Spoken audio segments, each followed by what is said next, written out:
सद्बुद्धि, सन्मार्ग और कार्य का संकल्प देना, अडिग रहे विश्वास तुम पर, ऐसा अंतः कर देना, मेरे हृदय में आने में तुम्हें कोई संकोच न हो। हे गुरुदेव, मुझे नज़रों से दूर कभी न होने देना। हे गुरुदेव, मुझे नज़रों से दूर कभी न होने देना। नमस्कार। गायत्री चिंतन धारा के इस सतत प्रवाह में आप सभी का पुनः स्वागत है। मित्रों, पहले भी हम अन्य एपिसोड में इस बात को देख चुके हैं कि ये संसार जो हमें दृष्टिगोचर हो रहा है, जिसमें हम रह रहे हैं और जिससे सारी चीज़ें बनी है, खुद हमारा शरीर भी बना है, ये वास्तव में ऊर्जा के वाइब्रेशंस हैं। ऊर्जा मतलब शक्ति, है ना। शिव और शक्ति का संसार है ना, तो ऊर्जा माने शक्ति। शक्ति के वाइब्रेशन है, शक्ति के स्पंदन है।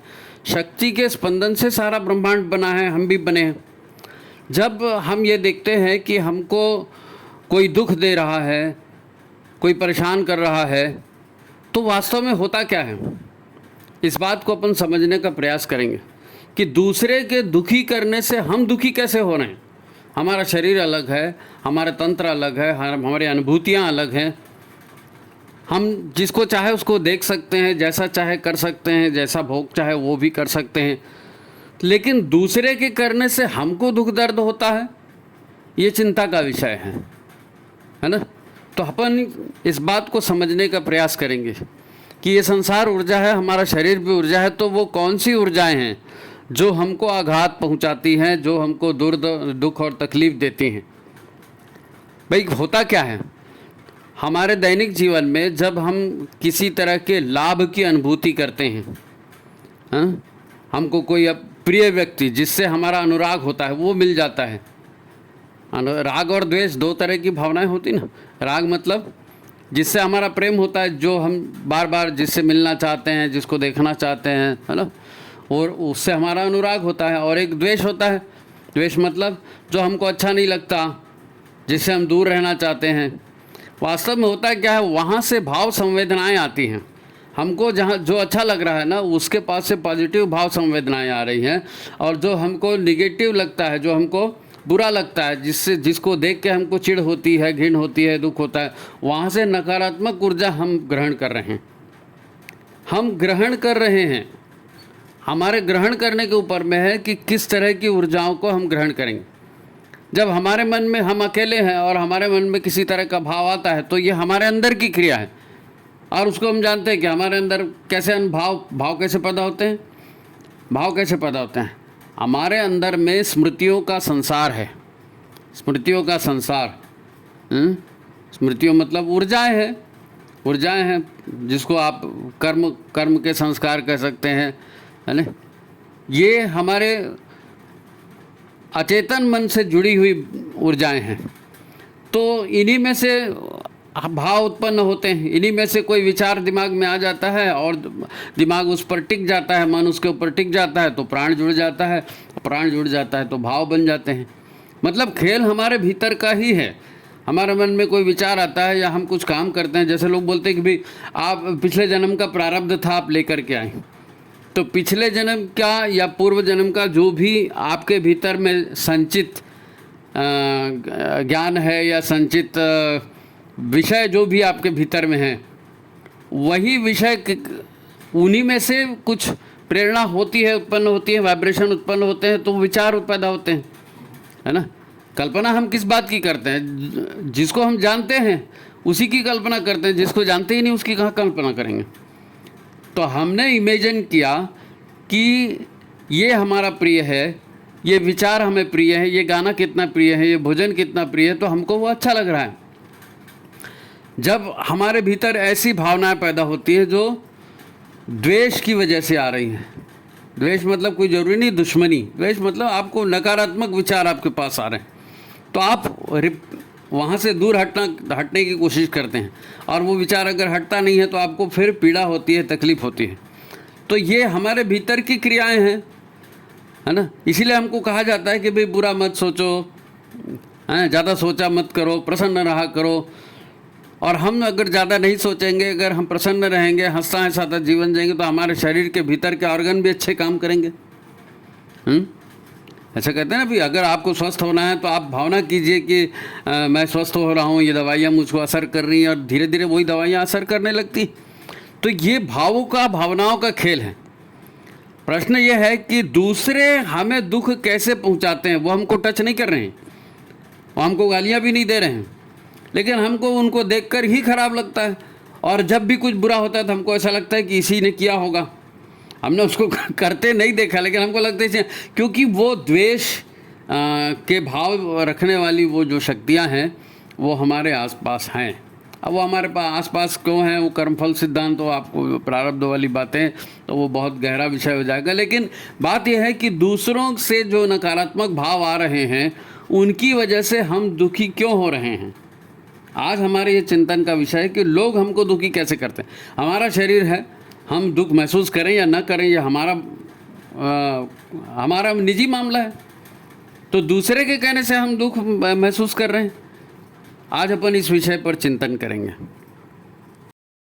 महत्वपूर्ण विषय है, तो आप वीडियो को लाइक कर लीजिए और शेयर कर दीजिए। जिन्होंने चैनल को सब्सक्राइब नहीं किया है वो सब्सक्राइब कर लीजिए।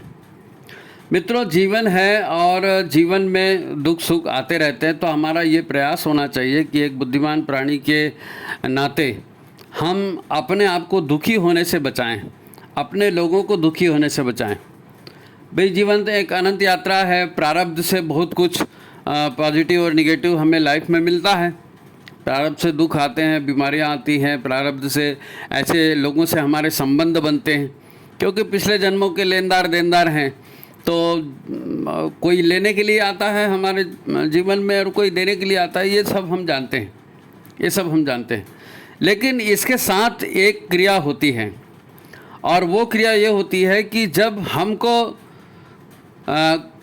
उन भोगों को भोगना होता है, कोई दर्द है, कोई तकलीफ़ है, कोई परेशानी, उन भोगों को भोगना होता है, तो हम यहाँ पर अपना आपा खो देते हैं।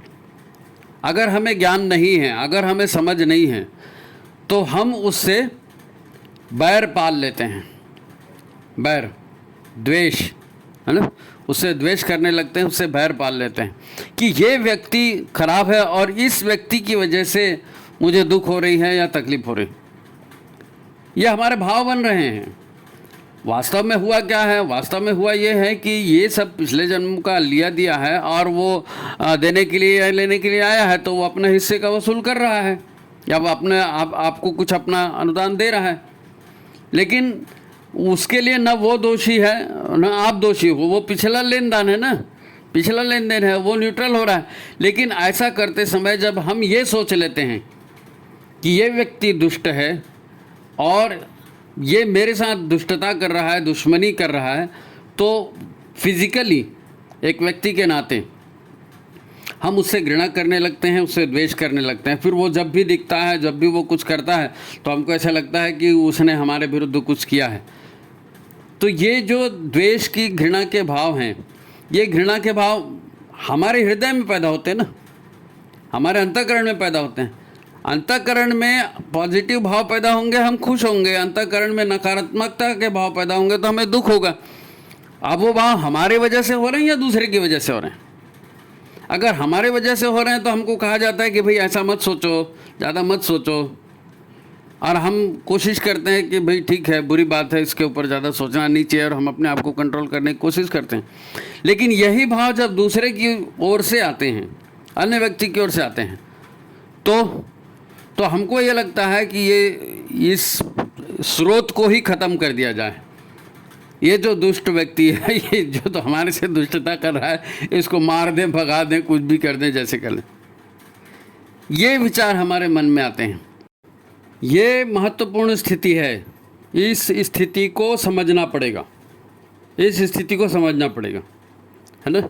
जो हमें कहा जाता है कि जागृत रहिए, सचेतन रहिए, तो जागृत रहना, सचेतन रहना, प्रतिक्रिया नहीं देना, प्रतिक्रिया नहीं देना। हम बिना सोचे समझे, बिना प्रज्ञा का उपयोग किए, सद्बुद्धि का उपयोग किए, तुरंत प्रतिक्रिया दे देते हैं। प्रज्ञा का जागरण इसीलिए तो महत्वपूर्ण है कि प्रतिक्रिया देने के पहले प्रज्ञा से, जैसे बुद्धि होती है ना, परिष्कृत बुद्धि को प्रज्ञा कहते हैं, तो बुद्धि को परिष्कृत कर से उससे जांच लेना है और ये तभी हो सकता है जब हम जागृत रहें। जागृत रहें मतलब क्या विचार आ रहे हैं, क्या भावनाएं आ रही हैं और इनका हमारे हृदय पर क्या असर पड़ेगा, फिर हम उस तरह का चिंतन करेंगे या उस तरह के कर्म करेंगे तो इसका परिणाम क्या होगा। अगर इससे दूसरे को दुख मिलने वाला है तो जाहिर है वो दुख हमारे पास रिटर्न आने वाला है। तो इस विषय पर जागृत रहने का यही अर्थ है कि आप हर विषय को देख कर, परख कर, सोच कर, है ना, उसके बाद आपको व्यवहार करना है। अब लोगों को इतना धैर्य कहाँ होता है? ऐसा क्यों होता है? ऐसा इसलिए होता है कि कर्म के जो भाव हैं, है ना, कर्म के पीछे भाव होते हैं, भावों के पीछे विचार होते हैं। अब हमारे अंतःकरण में हमने फालतू के विचार ठूस ठूस कर बहुत सारे भर लिए हैं। आँखों से जो देखा, कानों से जो सुना, है ना, स्पर्श जो भी हमारा हुआ, ये पांचों इंद्रियों के जितने संस्कार हैं सब डिपॉजिट होते जाते हैं ना। तो हमारे अंदर में इतना कुछ हो गया है कि वो फिर शांत नहीं रह पाता। इसी को कहते हैं कि चित्त चंचल हो गया है, विचार स्थिर नहीं हो रहे हैं। आप इसका उदाहरण है ना, आप जाप के लिए बैठते हैं, है ना, आप सोचते हैं कि मैं गायत्री माता को देखूं या सूर्य भगवान को देखूं और उसका ध्यान करूं और माला घुमाऊं, एक एक मंत्र के साथ जाप करूं, लेकिन आपके अंदर से वो विचार लगातार निकल रहे हैं। वो आपके कंट्रोल में नहीं है, वो आपके कंट्रोल में नहीं, अब वो है तो निकल रहे हैं। तो जागृत रह करके हम यदि ऐसे विचारों का निरीक्षण करते हैं कि कौन सा विचार आ रहा है और इसका क्या परिणाम होने वाला है, तभी तो हम उसको रोक पाएंगे, तभी हम उसको रोक पाएंगे।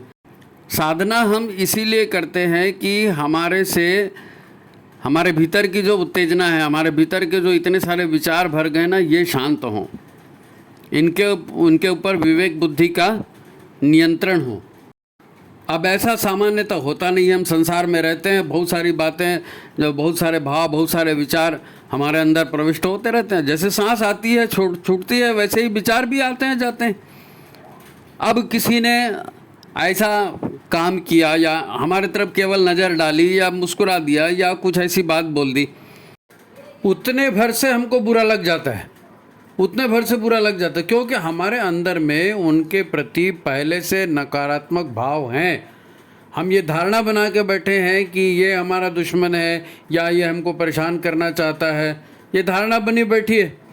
इसीलिए फिर हम जो है दुखी हो जाते हैं कि देखो ये फिर मिल गया, इसने हमको फिर मुसीबत दुख दिया, इसका तो काम ही हमारे से दुख देना है। अब वो कुछ कर रहा है नहीं कर रहा है मुद्दा अलग है, लेकिन हम अपने अंदर से खुद उस दुखों को इम्प्लीफाई कर रहे हैं, बढ़ा रहे हैं। अब एक नया विचार आ गया तो किसको किसको सोचेगा? आपकी बुद्धि की भी, आपके दिमाग की भी, है ना, एक क्षमता है, कितना सोचेगी। तो तुरंत उसका बहिष्कार करना, बस यही चीज़ दिखता है कि झटक दो, यही चीज़ दिखता है कि झटक दो। तो हम ये सोचते हैं कि नहीं, ये जो है ये बेकार है, इसको झटक देना है। बहकावे में आ जाते हैं हम, बुद्धि काम नहीं करती, दिमाग काम नहीं करता, और जो भाव आ रहे हैं उस भाव में हम बह जाते हैं, भावुक हो जाते हैं, कहना चाहिए, भाव में बह जाते हैं। तो भावों में बहने से हमेशा नुकसान होता है। जब तक भावों का निरीक्षण नहीं करेंगे तो उसका रचनात्मक उपयोग नहीं हो पाएगा। कबीरदास जी कहते ना, सार सार को गही रहे, थोथा दही उड़ाए, है नी। तो जो थोथे विचार हैं, हल्के विचार हैं, खराब विचार हैं, उधर आपको ध्यान ही नहीं देना है। और इसके लिए आपको अंतःकरण बदलना पड़ेगा, अपना अन्न बदलना पड़ेगा, है ना, अपने मन को संस्कारित करना पड़ेगा। मन में ऐसे विचारों को स्थान नहीं देंगे, अच्छे विचारों को स्थान देंगे तो भीतर से अच्छी भावनाएं भी आएंगी, है ना। अच्छे विचारों को स्थान देंगे तो अच्छी भावनाएं आएंगी। आहार हमारा तामसिक होगा तो तामसिक भाव मन बनेगा, तामसिक भावना पैदा होगी और उसमें चंचलता ज़्यादा होगी, तो बाहर आपकी बुद्धि को रोक देता है ना, तमस जड़ता लाता है। इसीलिए तो आहार शोधन की बात होती है, विचार शोधन की बात होती है, ताकि आपके भीतर की जड़ता समाप्त हो, आपके भीतर का जो अनइवन जो आवेग है ना, ये आवेग समाप्त हो, है ना। भाई पेट भरने के बाद में हम ज़्यादा खा नहीं सकते ना, पेट भर गया, आप ज़्यादा खा तो नहीं सकते क्योंकि वो अंदर जाएगा ही नहीं। लेकिन मन में, विचारों में ये स्थिति नहीं होती है। विचार तो चाहे जितने आते रहते हैं, चाहे जितने आते रहते हैं, यानी उस पर कोई ब्रेक नहीं है। आदमी ज़्यादा सोचेगा तो सोच सोच के पागल भी हो जाएगा, लोग सोच सोच के सुसाइड भी कर लेते हैं, मर्डर कर देते हैं। ये विचारों की अधिकता की वजह से होता है, भावों की तीव्रता की वजह से होता है। तो दूसरा हमें इस तरह से प्रभावित नहीं कर रहा है, वो तो स्वाभाविक क्रिया कर रहा है, हम उसको स्वीकार कर रहे हैं। ये इसलिए हमको दुख होता है। किसी ने मुंह बिचका दिया, तुमको नहीं, हमको देख के मुंह बिचका दिया, हाँ तो ठीक है ना, तुमको कौन सा घाव पड़ गया। किसी ने गाली दी तुमको, तो ठीक है गाली दी, उसने गाली दी तो तुमको उससे क्या करना है, तुम उधर ध्यान मत दो। कबीरदास जी ने कहा है, आवत गारी एक है उल्टत होए अनेक, कह कबीर ना उलटिए सदा एक की एक। तो दूसरा, अगर आपको लगता है कि आपका बुरा भी कर रहा है तो शांत रहिए और उसको रिएक्ट मत करिए, तुरंत उसकी प्रतिक्रिया मत दीजिए। ये प्रतिक्रिया देना, और वो भी बिना सोचे प्रतिक्रिया देना, ये हमारे जीवन में दुखों को बढ़ा रहा है। ये हमारे जीवन में दुखों को बढ़ा रहा है। देखिए, इसको एक उदाहरण से समझते हैं। आज विज्ञान की प्रगति हो रही है और बहुत दिन से हो रही है ना। वो 1680 की कितना, जो 1780 नहीं मालूम, वो ब्रिटेन के औद्योगिक क्रांति की बात कहते हैं कि दुनिया में मशीनी युग प्रारंभ हुआ। हम उस समय के बाद, तो वो मशीनी युग प्रारंभ हुआ, उसके बाद शोध हुए, रिसर्च हुए, और अब तो इतनी तरह की मशीनें और इतने तरह के उपकरण निकल गए हैं, और अब उनको निकल गए तो लोगों ने बनाया तो उनको बेच रहे हैं। अब खरीदने वाले तो इतने ही लिमिटेड लोग हैं। अब उनको बहलाना फुसलाना है तो झूठ बोलना है, झूठे विज्ञापन प्रसारित करना है, अखबार में देना, टीवी में देना, इंटरनेट में देना। आप जहाँ पर भी, आप सड़क के बाहर निकल जाओ, आपको होर्डिंग लगे दिखेंगे, कोई ना कोई माइक से चिल्लाता हुआ दिखेगा। किसी भी दुकान में जाएंगे तो दुकानदार अपने माल की कैनवासिंग करना शुरू कर देता है। ये जो हमारे सामने में बार बार विचार भेजे जाते हैं, इस विचार को लोगों ने अपना धंधा बना लिया है, पैसे कमाने का, है ना। पैसे कमाएंगे, हमको लाभ मिलेगा, इसलिए वो सारी चीज़ें प्रचारित कर रहे हैं। लड़की की शादी हो जाए तो फेयर एंड लवली लगा देते ना, 5 रुपए की फेयर एंड लवली लगाओ, लड़की सुंदर दिखेगी, शादी हो जाएगी। सारा विज्ञापन वहीं पर जाता है, और इसके आधार पर हम अपनी ज़िंदगी जी रहे हैं। लोग विचार दे रहे हैं और उन विचारों को हम बिना सोचे समझे स्वीकार कर रहे हैं। अब इससे जो है हमारा फ़ायदा कम होता है और नुकसान ज़्यादा होता है, क्योंकि उन्होंने अपने फ़ायदे के लिए भी इसको प्रचारित किया है ना। इस विचारों को हमारे हाथ में था, हम इसको रोक सकते थे। भाई, हमने विचारों को रोका होता, विवेकपूर्ण नियंत्रण रखा होता, तो ये दुखद स्थिति हमारे ऊपर नहीं आती। उनका फ़ायदा हो गया, हम फंस गए। भाई, ताज़ी रोटी खानी चाहिए, ताज़ी फल सब्जी खानी चाहिए, ये सबको मालूम है, लेकिन 2-2 महीने 3-3 महीने बना हुआ वो ब्रेड और बिस्किट और नहीं मालूम जो भी मिठाइयाँ चॉकलेट क्या क्या आता है, महीनों पहले का बना हुआ रहता है। अब उसको पैक करके दे दिया, आप उसको खा रहे हो। क्यों? सामने वाले ने विज्ञापन कर दिया, कोई हीरो हीरोइन उसका मॉडल बन करके आ गया। हम सोच नहीं रहे हैं, हम ये सोचते कि अच्छा विराट कोहली ने कहा है, अच्छा इसको हम ठंडा माने कोका कोला, और ये उसके लिए कहा है तो हम उसको करना शुरू कर देते हैं। विचार हमें आ रहे हैं, भाव हमारे ऊपर संप्रेषित कर रहे हैं, विचारों का, भावनाओं का आक्रमण चारों तरफ से हमारे ऊपर हो रहा है। हम उसके लिए दोषी हैं कि हम इनको सच मानकर व्यवहार क्यों करते हैं। गुरुदेव गायत्री मंत्र का जाप करने के लिए कहते हैं, वो इसीलिए कहते हैं कि इससे बुद्धि निर्मल होती है। बुद्धि निर्मल होती है, अंतःकरण शुद्ध होता है। जब अंतःकरण शुद्ध होता है, बुद्धि निर्मल होती है, तो ये ऐसे फालतू के विचारों को स्वीकार नहीं करती है। गुरुदेव कहते हैं ना कि जो गायत्री का जाप करता है तो कौवा भी कोयल हो जाता है और बगुला भी हंस हो जाता है। तो हंस हो जाता है, ऐसा क्यों कहा उन्होंने? ये इसलिए कहा कि दुखी मत हो। वो हंस क्या करता है, उसको जो भी दूध पानी का मिक्सचर मिल जाता है तो वो ऐसा कहते हैं कि दूध पी लेता है और पानी को छोड़ देता है। तो हमको भी ऐसे ही हंस बनना है। जो ज़्यादा ज्ञानी और ज़्यादा व्यवहारिक और ज़्यादा बड़ा संत हो जाता है उसको पदवी देते हैं ना, परम हंस, कि ये हंसों के हंस हैं। तो जो हंसों के हंस है, परम हंस हैं, वो क्या करते हैं? उनके पास क्या बुरे विचार नहीं आते, उनके पास क्या दुर्भावनाएं नहीं आती हैं, लेकिन वो उसके लिए रिसेप्टिव नहीं होते, वो उसको ग्रहण नहीं करते। वो देखते हैं अच्छा ये है, ये माया आई हमारे पास। हाँ नमस्ते नमस्ते, आओ जाओ। वो बुरे विचारों को भी हंसते हुए टाल देते हैं। यही हम नहीं कर पाते हैं, इसलिए हम दुखी होते हैं। भाई विचार आपके अंदर पैदा हो, भाव आपके अंदर पैदा हो, या बाहर से विचार आए, बाहर से भावना आए, आपके अंदर एक बार आ गई ना, उसके ऊपर प्राण जुड़ गया तो वो क्रियान्वित होगी। देखो ये सारा संसार जो है ना यंत्रवत चल रहा है। यंत्रवत मतलब बिना सोचे समझे ईश्वर की योजना से, ईश्वर ने जिसको जैसी प्रकृति दे रही है वो प्रकृति को क्रियान्वित कर रहा है। सूर्य है, चंद्रमा है, बुध, शनि और जितने ग्रह बताते हैं, ये सारे ग्रह भी ईश्वर के बनाए हुए हैं और उनको जो काम दिया गया वो काम कर रहे हैं। समुद्र को जो काम किया समुद्र कर रहे हैं, बादल को जो काम किया वो बादल कर रहे हैं, सूर्य को जो काम दिया वो सूर्य कर रहे हैं। इवन कि जो पशु जिनको कहा जाता है, तो पशु का मतलब ही होता है कि कर्म के पाशों से बंधा हुआ, कर्म के बंधनों से बंधा हुआ, तो उसके पास विवेक नहीं है। हाँ? एक पशु है, उसको हरा हरा चारा दिख गया, वो हरा चारा खाने के लिए भिड़ जाता है। वो सब्जी वाली है, सब्जी लेने बैठी, वो गाय आई, उधर से उसने मुंह मार दिया। वो पशु है, उसको लगा खाने की चीज़ है, वो खाने के लिए भिड़ गई चार लोगों के बीच में। आओ नतीजा क्या हुआ, डंडा पड़ गया उसको। गाय को डंडा मार के भगा दिया, बैल को डंडा मार के भगा दिया, चारा खा रहा है, तो यही तो होता है। लेकिन ये मनुष्य को ये सुविधा मिली है 84 लाख योनियों में कि वो अपनी विवेक बुद्धि को परिष्कृत करे, अपने भावनाओं को परिष्कृत करे और ऐसी चीज़ों से बचे, ऐसी चीज़ों से बचे जो उसको नुकसान करने वाली हैं। क्योंकि मनुष्य का जन्म सामान्य बात नहीं है, चेतना की अनंत यात्रा है, इसमें एक पड़ाव है मानव जीवन, है ना। और ये सारा संसार भाव से ही चलता है, भाव से ही चलता है। इस भाव के परिष्कार की बात इसीलिए की जाती है। यदि आपको सत्कर्म करने हैं, यदि आपको साधना करनी है, यदि आपको आपने गुरु बनाया है, गुरु के निर्देशों पर आप नहीं चलेंगे तो आप सुखी कैसे होंगे। आप विज्ञापनों के भरोसे चलेंगे, पड़ोसियों के भरोसे चलेंगे, समाज में क्या हो रहा है उसी को देख करके चलेंगे तो गुरु के विचार तो धरे रह जाएंगे। वो भाव ही पैदा नहीं होंगे जो आपको, आपके लिए कल्याणकारी हैं। आपके मन में वही भाव होंगे जो समाज पैदा करना चाहता है, जो विज्ञापनबाज पैदा करना चाहते हैं।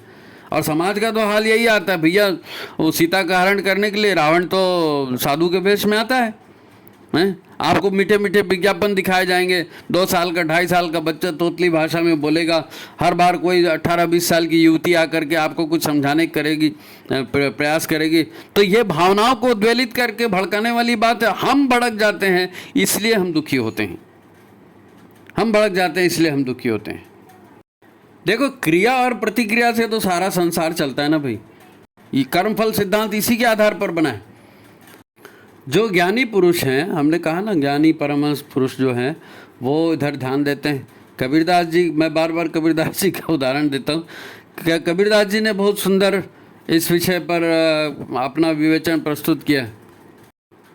उनका एक दोहा है, कबीरा तेरी झोपड़ी गल कटियन के पास, और जो करेंगे सो भरेंगे तू क्यों हो उदास। आप दूसरे की क्रिया को देख करके, दूसरे की भावनाओं की कल्पना करके अपने आप को दुखी करते हैं। अपने आप को दुखी नहीं करना चाहिए। जो सोच रहा है, जो कर रहा है, वो भुगतेगा ना उसके कर्म को, वो उसके कर्म को भुगतेगा। अब ये बाजार के जितने विज्ञापन बाज हैं जो विज्ञापन दे दे करके अपनी चीज़ों को बेचने के लिए आगे आ रहे हैं, इनको जो है हमारे अंतःकरण की क्रिया पद्धति मालूम है। किस बच्चे को बुलाया जाए, किस युवती को बुलाया जाए और उनके मुंह से क्या बुलवाया जाए ताकि ये भावना सामने वाले दर्शक के या श्रोता के मन में आए, है ना। तो वो ऐसे करते हैं क्योंकि उनको अपनी वस्तुओं का विज्ञापन करना है, अपनी वस्तुएं बेचनी है, या लोगों को ऐसा करके अपना षड्यंत्र, अपना लाभ बहला फुसला करके आपसे लाभ उठाना है। लेकिन सवाल यह है कि हम एक जीवंत जागृत व्यक्ति हैं, हम इन भावों को, इन कृत्यों को वॉच नहीं करेंगे तो ये अनियंत्रित इच्छाएं तो हमको खा जाएंगी। और वो चाहते हैं कि ये अनियंत्रित हो जाएं। इसीलिए तो आदमी जो विज्ञापन देखता है, काम करता है, तो नहीं मालूम बाजार से क्या क्या खरीद के ले आता है। लोगों का घर गोदाम हो जाता है। अब 2 BHK 3 BHK फ्लैट में घर में लोग रहते हैं और इतना सामान भर लेते हैं, इतना सामान भर लेते हैं कि घर में चलने के लिए जगह नहीं रहती और वास्तव में उनका कोई उपयोग नहीं होता और वो नकारात्मकता बढ़ाते हैं। फिर चित्त शांत नहीं होता, इन सब चीज़ों से चित्त शांत नहीं होता। आपकी भावनाएं हमेशा उबाल मारती रहेंगी, तो आप कंट्रोल कैसे करोगे? इसीलिए गुरुदेव ने कहा अर्थ संयम, समय संयम, विचार संयम का अभ्यास कीजिए। संयम मतलब विवेकपूर्ण नियंत्रण, निषेध नहीं कह रहा हूँ। संयम माना विवेकपूर्ण नियंत्रण, अपने विवेक को जागृत करना, अपनी प्रज्ञा को जागृत करना और उसको उसके ऊपर नियंत्रण करना। संतों ने किया, कबीरदास ने किया। कबीरदास जी कहते हैं क्या करते हैं, उन्होंने करके दिखाया कि भाई अपने मन को शुद्ध रखो, अपने मन को निर्मल रखो, है ना, और शुद्ध और निर्मल मन से काम करो। वो गीत गाते हैं, मन लागो मेरो यार फकीरी में, मन लागो मेरो यार फकीरी में, जो सुख पावे राम भजन में वो सुख नाही अमीरी में, है ना। अब हमको तो अमीरी में सुख दिखता है, हमको लगता है संसार में हमको यही सिखाया गया, बड़ा हो के हमारा बेटा राजा बेटा बनेगा, चांद सी बहू लाएगा, चांद सी दुल्हन लाएगा, सोने का बंगला, चांदी का जंगला, शुरू से यही दिखाया जाता है। अब वो संस्कार के रूप में बैठ गई वो सारी ऊर्जाएं। अब एक बच्चा पैदा हुआ, उसको हम अच्छे से अच्छा शिक्षण देना है, उसको ये कॉन्वेंट में डालो, उसको ये कोचिंग में डालो, उसको वो पढ़ाओ, उसको वो सिखाओ और हॉस्टल में रखो, यहाँ समाज में बिगड़ जाएगा, परिवार में बिगड़ जाएगा, और आप उसको रख के पैसे कमाने की मशीन ही तो बना रहे। भाई इंसानियों के बीच में रहेगा, इंसानियत सीखेगा, भावनाओं को, विचारणाओं को परिष्कृत करेगा, अपने अंतःकरण को परिष्कृत करेगा, अंतःकरण के ऊर्जा तंत्र को शोधित करेगा और प्रतिक्रिया देने से बचेगा। रिएक्शनरी नहीं बनेगा, प्रतिक्रियावादी नहीं बनेगा, रचनात्मक सोच को अपनाएगा। हमको दो चीज़ें कही गई हैं, एक रचनात्मक विचार, रचनात्मक प्रवृत्ति, रचनात्मक कर्म, और दूसरा क्या कहा गया, विध्वंसात्मक विचार, तामसी विचार और विध्वंस की प्रकृति। लेकिन एक और चीज़ है, और वो चीज़ क्या है? वो चीज़ वही है, प्रतिक्रिया नहीं देना। जो भी विचार आ रहे हैं और विचार और क्रियान्वयन के बीच में विवेक बुद्धि को खड़े करना, प्रज्ञा को खड़े करना, गायत्री को खड़े करना, सद्बुद्धि को खड़े करना, ताकि हमारा उद्देश्य भी यही है कि ऐसा हो और हमारे भाव अच्छे हो जाएं। भाव अच्छे हो जाएं तो हम अच्छा महसूस करेंगे। यज्ञ सबसे बड़ा देवता है, हम यज्ञ से ही यही प्रार्थना करते हैं, यज्ञ रूप प्रभो हमारे भाव उज्ज्वल कीजिए, छोड़ देवे छल कपट को मानसिक बल दीजिए। तो ये मानसिक बल किस बात का है? ये विवेक बुद्धि का बल है, ये परमहंस बनने का बल है, ये गायत्री की स्थापना का बल है। गायत्री दी ही इसीलिए, गायत्री से संसार सुखी होगा। क्यों सुखी होगा? क्योंकि गायत्री जो है आपको निर्मल बनाती है, आपको पवित्र बनाती है ना। अब बच्चों को जिस प्रकार से अपन ने कहा ना कि भाई आप पढ़ा लिखा करके उसको और पैसे वाला बना रहे हैं, अब हमसे कहते हैं भाई 21वीं सदी नारी सदी होगी, है ना, और नारी शक्ति का प्रधानता होगी, नारी शक्ति की। अब आप नारी को भी क्या सिखा रहे हो? शुरू से ही उसको नहीं ये कपड़े पहनना, नहीं ये बताओ, 2-2 3-3 साल की बच्चियाँ रहती हैं, माताएं उनको लिपस्टिक लगा रही। अरे वो 2 साल की 3 साल की बच्ची को आप लिपस्टिक लगा रहे हो, उसको किस तरह की ड्रेस पहना रहे हो, उसको किस तरह की संगत दे रहे हो।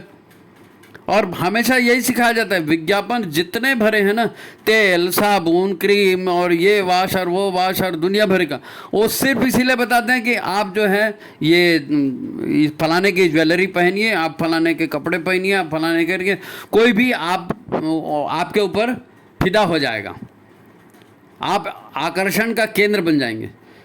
तो सारी युवतियाँ, सारी महिलाएं आकर्षण का केंद्र ही बनना चाहती।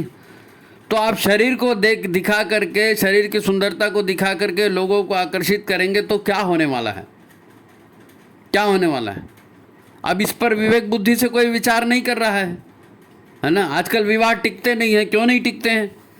इसीलिए नहीं टिकते हैं कि व्यक्ति के अंतःकरण को अच्छा बनाना है, पवित्र बनाना है, शुद्ध भावनाओं से युक्त बनाना है, संस्कारी बनाना है, इधर ध्यान नहीं जाता। भाई आप शरीर के ऊपर ध्यान दे रहे हो, आप पैसे के ऊपर ध्यान दे रहे हो, तो शरीर मिल गया, पैसा मिल गया, दूसरे दिन से झगड़ा चालू हो गया। क्योंकि भावों में तालमेल, विचारों में तालमेल गृहस्थी को मजबूत बनाता है। वो आप उसकी तो शून्यता है, उसकी शून्यता है, तो परिवार भी टूट रहे हैं। इस बात को हमको समझना पड़ेगा। दूसरा हमको दुखी नहीं करता, दूसरा हमको दुखी नहीं करता। संसार में सात्विक, राजसिक, तामसिक हर तरह का खाद्य है, हर तरह के वातावरण है, हर तरह के विचार हैं, हर तरह के साहित्य हैं। सवाल यह है कि हम किसको ग्रहण कर रहे हैं। हम जिस चीज़ को ग्रहण करेंगे वही चीज़ निकलेगी। भाई दारू पियेंगे तो बहकेंगे, भांग खाएंगे तो बहकेंगे, हैं? और व्रत उपवास करेंगे, सात्विक भोजन करेंगे, यज्ञ करेंगे, सद्विचार करेंगे, गुरु के आदर्शों पर चलेंगे तो अंतःकरण निर्मल होगा, तो आप विवेक बुद्धि जागृत होगी, तो आप इन सब से बच भी सकते हो। सबके ऊपर भाई पानी गिरता है तो सबके ऊपर पानी गिरता है ना, लेकिन जो छतरी रखा रहता है वो बच जाता है नहीं।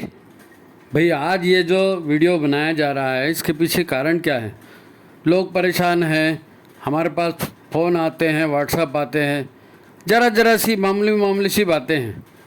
भाई ईश्वर की इस दुनिया में तो ईश्वर ने हमको दी बेस्ट बनाया ना, मनुष्य शरीर दिया, मनुष्य बनाया, लेकिन लोग हमको बकरा बनाते हैं, लोग हमको मुर्गा बनाते हैं, लोग हमारा शोषण करते हैं और हम शोषित हो जाते हैं, हम शोषित हो जाते हैं, हम दुखी हो जाते हैं।